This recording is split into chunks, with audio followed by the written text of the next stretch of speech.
Pada episode sebelumnya, kita menyaksikan perjalanan penuh misteri dan kegelapan di desa Kober. Kodrat, yang telah mengalami kehilangan yang menyayat hati, berusaha menemukan kebenaran di tengah labirin kesedihan dan pertarungan melawan kekuatan gaib yang menyerang desanya. Mari kita sambut dengan hati terbuka, babak kedua dari perjalanan yang membawa kita melangkah lebih dalam menuju misteri kematian yang mengguncang kedamaian desa Kober. Simaklah dengan seksama, karena cerita ini akan membawa kita kepada jawaban yang selama ini kita cari.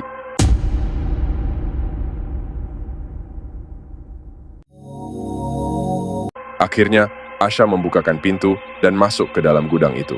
Namun, tiba-tiba setan yang merasuki Alif menghantui Asha di dunia dimensi lain.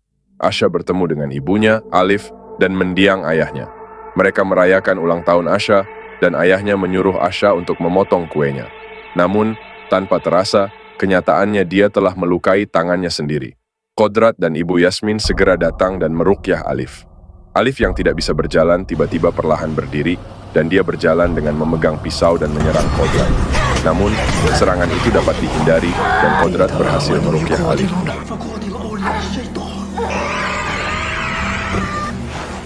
Sebut nama.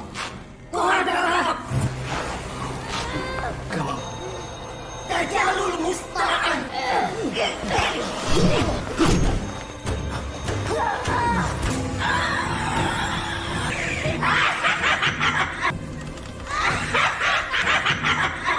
Bismillahirrahmanirrahim. من أقدر الله بسوءك وبأي Alif. Terima kasih Allah. Setelah itu, Kodrat kembali ke pesantren. Namun, di tengah perjalanan pulang, Kodrat dihantui oleh anjing hitam yang dia yakini adalah Iblis Aswala. Iblis Aswala berubah menjadi mendiang anaknya dan meminta bantuan. Kodrat terjatuh ke dalam lembah, namun dia berhasil selamat dari kejadian itu.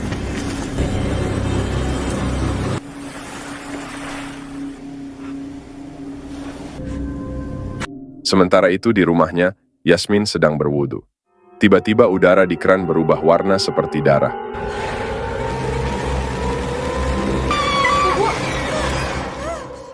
Sedangkan di kamar, Alif kembali kerasukan Iblis Aswala.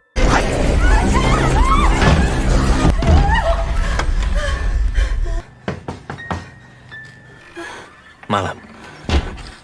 Ustadz Jafar yang mendengar hal tersebut segera ke sana.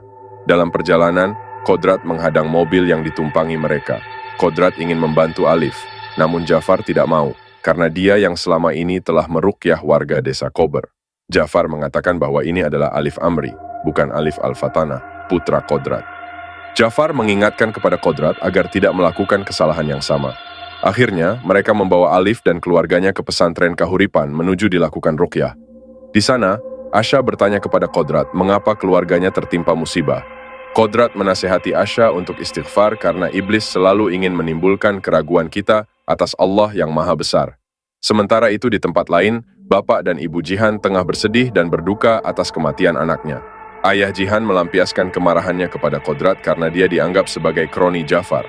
Ayah Jihan merasa Jafar mengambil tanah dan kebunnya atas ketidakseimbangan ruqyah anaknya. Namun Jihan tidak dapat menyelamatkan dan tragisnya, Ibu Jihan melakukan bunuh diri. Setelah Alif selesai diruqyah oleh Jafar, dia segera boleh pulang. Namun, Kodrat bertanya kepada Jafar yang telah meminta ketidakseimbangan kepada setiap warga yang diruqyah. Namun, Jafar membantahnya. Dia justru menyuruh anak buahnya untuk mengusir Kodrat. Malamnya, Yasmin memberikan air yang telah didoakan Jafar untuk diminum Alif. Di tengah pembikaran mereka, tiba-tiba lampu rumah mereka padam. Ibu Yasmin segera pergi ke gudang untuk memeriksa mesin genset di sana, sedangkan Alif dan Asha menunggu di kamarnya. Di dalam gudang, Ibu Yasmin mencoba mengisi bahan bakar genset, namun tiba-tiba muncul suara. Ternyata, di gudang muncul anjing besar yang merupakan jelmaan Iblis Aswala. Iblis Aswala merasuki Yasmin. Asha yang ketakutan pun mencari ibunya, tapi tiba-tiba Yasmin dalam kondisi kerasukan meminta agar Asha segera ke pesantren dan menemui Ustaz Jafar. Sementara itu, Kodrat yang sedang berada di pesantren harus berpamitan dengan Kiai Rohim yang tak sadarkan diri. Kodrat akhirnya melawan anak buah Jafar dan mencari Jafar ke ruangannya.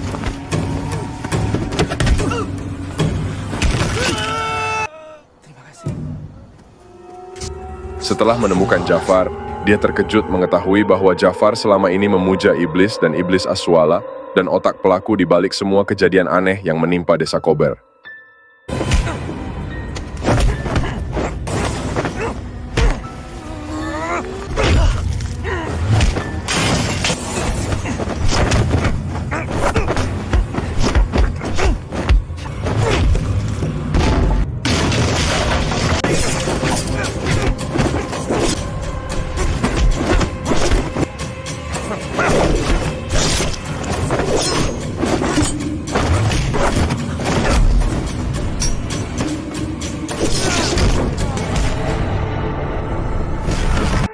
Jafar akhirnya terbunuh di tangan Kodrat, dan kematian Jafar disaksikan oleh Asha yang baru saja sampai di pesantren.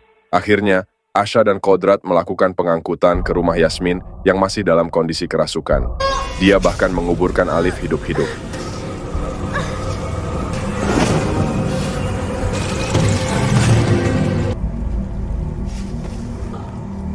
Asha.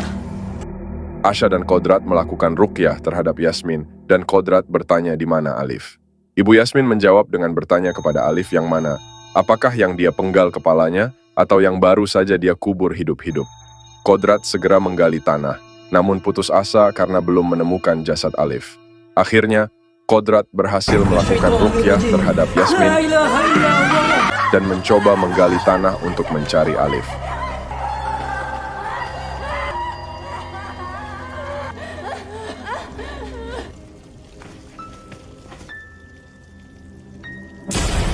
Tiba-tiba, Alif muncul dari dalam tanah, dalam kondisi berdiri dan menyerupai sosok anaknya, Alif Al-Fatanah. Dia mencoba menggoyahkan pendirian Kodrat dan mengajaknya menemui ibunya yang telah meninggal. Namun, Kodrat yang sadar bahwa tubuh Alif telah dirasuki setan yang menyerupai anaknya, akhirnya mengikhlaskan kepergian anaknya. Bismillahirrahmanirrahim. Ya Allah. La ilaha illallah. Setan yang merasuki tubuh Alif Amri berhasil keluar, dan Alif Amri kemudian tersadar. 6 bulan kemudian, kondisi desa Kober sudah berubah. Tanaman di sana sudah mulai subur, dan Kiai Rohim sudah mulai sembuh.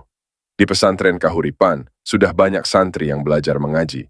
Sementara itu, Kodrat harus berpamitan dengan Kiai Rohim untuk melanjutkan perjalanan mencari tahu misteri di balik kematian Azizah, istrinya. Terima kasih yang sudah menonton sampai habis. Jangan lupa tinggalkan komentar dan subscribe-nya.